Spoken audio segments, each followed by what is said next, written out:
अशोक खरातला अटक करण्यासाठी ईडीच्या हालचालींना वेग. मनी लॉन्ड्रिंग प्रकरणी विशेष पीएमएलए कोर्टात वॉरंटसाठी अर्ज. सध्या अशोक खरात नाशिक पोलिसांच्या ताब्यात.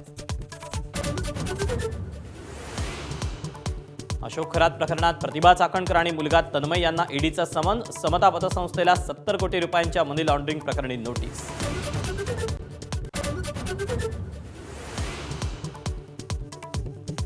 पुण्याच्या नसरापुरात संतप्त नागरिकांसाठी या 65 वर्षाच्या नराधमाकडून 4 वर्षीय चिमुकलीची अत्याचार करून हत्या. आरोपीला 7 मे पर्यंत पोलीस कोठडी.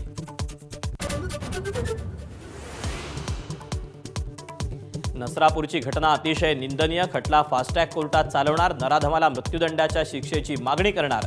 मुख्यमंत्र्यांची माहिती.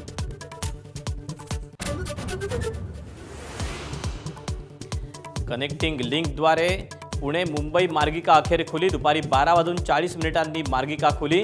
मुंबई पुणे प्रवास सुसाट.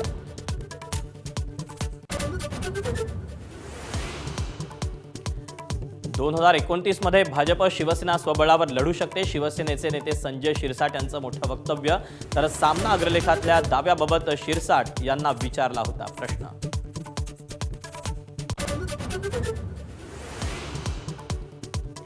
देशभर मोबाईलमध्ये आपत्ती व्यवस्थापनाचा चाचणी संदेश. पूर्वकल्पना नसल्यानं सर्वांना कुतूहल. आपत्तीच्या काळात विभागनिहाय संदेश देणं झालं सोपं.